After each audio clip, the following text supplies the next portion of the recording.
Flippin' Out Radio. It's real. Ah, you knucklehead. Turnpike Throwdown. All right, we're back here on Turnpike Throwdown. Time for that special ending segment. Always taking it on your way home. Exit 6. Didn't struggle with the word exit that time, Jeff. Nope, and I won't call it segment 6 like I usually do. Right, yeah, this is not segment 6, it's segment 4 for keeping track, which on All Noise Radio you have to do. So, anyway, without much further ado, we shall get into our headlines of the week. I'll start it off, Jeff, or how are we doing it here? Yeah, sure. All right. So, here on the Turnpike Throwdown, we don't make any ifs, ands, or buts about the fact that we are not hockey fans, but I got something I want to say. Turnpike Throwdown knows nothing about hockey. Turnpike Throwdown. While it may be true that we know nothing about hockey, we do know a thing or two about trying to make the playoffs, and the Devils are desperately doing just that. However, when you lose to the Ottawa Senators, even a non-hockey fan knows that's no good. You can't have losses like that. As great as this resurgence has been, losses like that, they'll keep you out of the playoffs, Jeff Costello. Yeah, I think I'm not really sure what the question is here, but well, you know what? Just to get into it, we had a guest on last week, John Peterson of Hudson Hockey, and the Devils, I even know that they're surging. I don't follow hockey at all, and I mean everybody's talking about they're the hottest team in hockey right now, and if you're gonna kind of stink up the joint against those lesser opponents, though, that's the crux of it. That's what keeps you out of the playoffs, right? I mean, it's all well and good to say, hey, if only we had this great start to the season or a better start to the season, but it's also about how you finish the season. Yeah, they playoffs are about beating the teams that you're supposed to beat. Exactly. They can't have losses to the Ottawa Senators. So that's our hockey portion of the programming. All right, got it in there. You have to. Hudson Hockey, big Gotta up. Get a little Hudson Hockey in there. See, you tune into Hudson Hockey, brought to you on Flippin' Out Radio, That's right. and then you'll get your you inside get your real info. fix. All right, so exit 2. We had Brian Aquino on the last segment, and I brought up Kevin Durant real quick. There was actually a funny tweet from somebody I follow, a Philly sports blog writer, and they said the last second picture of Kevin Durant tying the game to take it to overtime is just painful to look at. He's just that kind of player. Yeah, he's amazing. He's like leading the league in points. And I mean, it makes me think of like when I went to the game, the first Knicks game I've ever been to, which we talked about on Turnpike Throwdown, when Paul Pierce hit the shot to put the Celtics over the Knicks with less than a second left. I had to get up out of my seat. I couldn't watch Paul Pierce strut while he'd done that to my team, cut pump the heart his out. chest and forget that. So looking at Kevin Durant, what he's become, and now that we have a chance to look back on it, and obviously hindsight is 20/20, James. We know that, but what are you thinking right now? Not even right now, but for years now, if you're a Portland Trailblazers fan and you went ahead and you drafted Greg Oden. I mean, how bad does this suck now? I mean, Durant is like not only is he not turning out, which is just a shame because we all wanted to see him do well. I can't stand Ohio State, but I still rooted for the guy. Just a really good guy, even though he looks like he's Benjamin Button.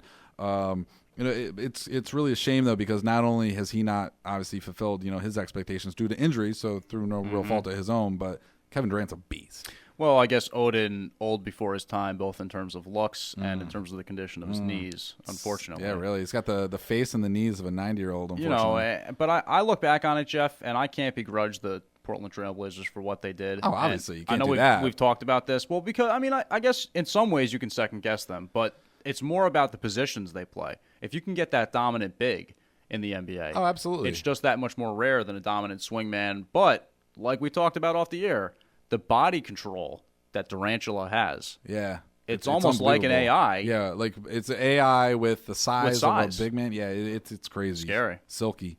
I think that's the very silky. The way we put it earlier. He is a silky clap of thunder. So the Players Union said no to an 18-game schedule today as part of their negotiation strategy, Jeff.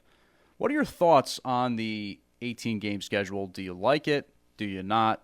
And why? Well, it's funny because, the selfish part of me wants to say, sure, I love it, more football, but I also look at it, I try to look at it, from taking a step back and think, what, one of the things that makes football great is how finite the season is. 16 games, every game literally matters so much. I mean, not that it doesn't in every sport. You can say every game counts, but in reality, come on, if you lose a baseball game on May 30th, it's not the end of the world. If you lose the second game of the season, that's in football. It can mean a big difference, and I just like that.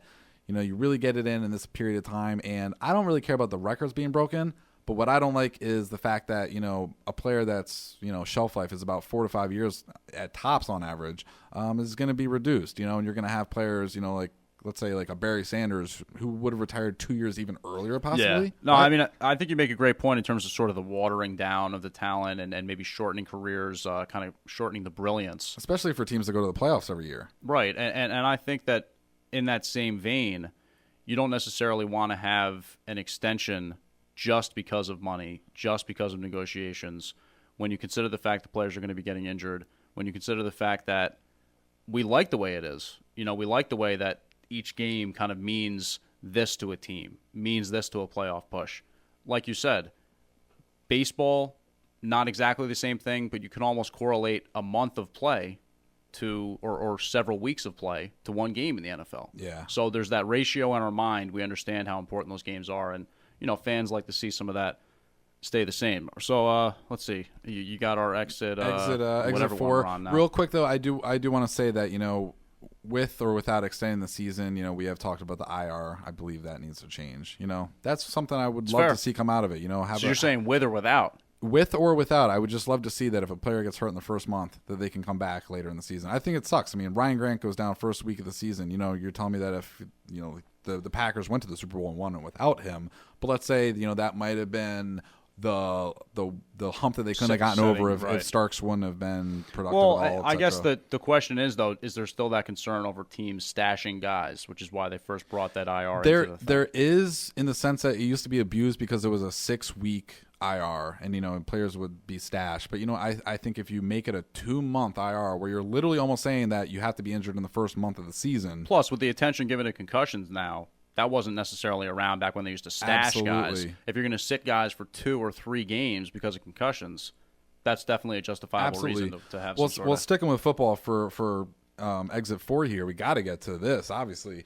What are the chances that we have almost like a, Twilight Zone moment here this season? If football is played, let's hope, we could possibly have the flashback and see not 1 but 2 ex-Giants on the field, Plaxico Burress and Tiki Barber. Your thoughts? Pretty crazy. Definitely did not expect to see Tiki Barber suit up again. Less surprising to me that Plaxico would come back. Sweatpants holster. Sweatpants holster. Sounds like a hip-hop group. The question, I guess, with Plaxico will be how effective is he going to be? Same thing with Tiki Barber, but I got to tell you, I think Tiki Barber could arguably be more effective at this point than Plaxico Burress. Yeah, it's an interesting dynamic where, he is older. He's 36, in running back years, that's elderly. But you know what? He was off for 4 years. Ricky Williams was younger and was only off for 2 years when he came back. But you know what? I think that time off, that goes a long ways. The guy was beastie when he left. The last 3 years in the league, he was basically the league leader in average. If he's coming back feeling fresh, feeling back and energized. And let's be real, he's not going to be asked to come back and carry any team. He's going to be a third down back, a complimentary back, maybe what LaDainian Tomlinson was supposed to be to Sean Green last year, etc. I think he could come in and help a team. Yeah, I honestly wouldn't. Apparently, he wants to play for the Bucks. Pairing him with LeGarrette Blount, not bad. It would be a nice 1-2 punch. So yeah. Anyway. I'm not against it. I think we'll see. It's very interesting, though. I'm not one of those Giants fans that's so anti-Tiki Barber. I kind of think that what he did when he left the Giants was a shameless attempt to further his TV publicity career, and I'll never necessarily forgive him for that. But I can't also he's forget one of the all-time Giants. What he's done for the Giants and the games that he won. The way he put the team on his back as an individual player, so he wasn't great in the clubhouse, so he wasn't great in the locker room. All right. Yeah, but does that... Not everybody's going to be. But does that, bring the deserved booze at the ring and ceremony introduction? Give me a break. That's a shame. He's a great all-time Giant. So. All right, so exit 6. Are we all the way there? Exit 5. Exit 5. All right. I'm losing track here. We're up around... Thank goodness you're there. We're up around Route 541 right now on the Turnpike. You're there to navigate us. Okay, this is a blast from the past. Jason Isringhausen. Once a phenom, once a member of Generation K for the Mets teams that I rooted for in the early to mid-'90s. Now he's a guy competing for a bullpen spot in spring training. Wow. I mean, this is a feel-good story, Jeff. I remember Izzy. I was definitely a fan of Izzy. Definitely one of those guys that kind of struggled to get going in New York and then obviously blossomed elsewhere. Went to Oakland in 99, became the closer, led the league in saves with the Cardinals one year. Definitely a feel-good story. 14 seasons in the majors, 18 overall in professional baseball. He's topping out around 89, 90 miles per hour. Good overhand curve. What say you to the thought that Jason Isringhausen could come in and at least inject some positive energy, some positive memories into the Mets fan base? I think that's great. I mean, honestly, I'm hoping that this guy isn't just setting up to be, some kind of disappointment. I mean, you're not hoping for the world from him, but this is just a great story. It's a great feel-good story. I mean, really, the struggles that, he went through early in his career when there was so much expectation and, for it to possibly come full circle or maybe, he doesn't get to that echelon of success that he'd hoped for. But you know what? You finish your career on a high note and in a positive manner and in the town where it started. Yeah, and listen, he's competing for a bullpen spot. So it's not like he's going to come in there closing games or obviously starting games. But in the current state of the union, that is the Mets. Anything positive like this, I think you have to say – you have to embrace, Give it a big thumbs up. Absolutely. Exit 6, I almost bring this up only because of, the relevance to Charlie Sheen, let's say, who's in the news this week. I'm on Twitter. Most people are. We're following it. And T-Pike Throwdown. Yeah, T-Pike Throwdown. So I'm on today, and it's funny. I got a retweet from the MLB. So it's almost sad that it had to be retweeted by the MLB for me to reach me. But the Blue Jays sent out a tweet today saying, 20,000, literally, this is what it says, 20K, we just passed. Thank you. What's Sheen at? He did like 2 million in like 4 days. Goodness. I mean, that's 20,000. 20,000. But also, what do they not use Twitter in Canada? But also, yeah. But I'm like, also, who gives a shout out for that? Like, hey, we reached 20K. They should be like keeping that under wraps. Yeah. Like, who kind of throws the shout out that Can we hide our number of followers? Yeah. So I was wondering if that number was kind of maybe impressive if you're not looking at it in the shadow of Charlie Sheen, but. I don't know. I don't know. Overall, the Blue Jays, though, more up and coming, more promising apparently than their Twitter account. Yeah, I'll say that much. Absolutely. Hey, once you finally shed what is the Vernon Wells contract and things like that. How the heck did they get out from under that contract? I don't know. And what's funny is last season he started absolutely mashing the ball, and I had him on my fantasy team, and he was one of those guys you have to get rid of. You're like, dump him now. Yeah. Sell high. You keep telling yourself. And you're not even a fantasy baseball guy. I didn't. And then, obviously 2 weeks later, he's sitting on my bench, batting 127. Vernon Sometimes Wells. you got to know when to hold him. You got to know when to fold him. There you go. Absolutely. There you go. So. All right. Well, it's been a great show. Great program. We Absolutely. had a great spot for Matt Cerrone. Matt Cerrone at Mets Blog. Thanks again for joining us. Brian Aquino, the Flippin' Out radio correspondent. Yeah, absolutely. Be sure to check us out, the Turnpike Throwdown. Make sure to check us out at T-Pike Throwdown. That's at Twitter. Hit us up, if you have any requests for, questions or guests, whatever, at turnpikethrowdown@gmail.com. And, I don't know. Great show, James. That's a wrap. It's Turnpike Throwdown. I'm James Flippin. He's Jeff Costello. Check us out on allnoiseradio.com. If you're already listening, you know where we're at. Check us out at MTR Radio. That's blogtalkradio.com/MTR Radio for all that's coming up with Flippin' Out Radio. Gotta go. Peace, everybody. Peace. Turnpike Throwdown. Yeah. You just passed exit 6.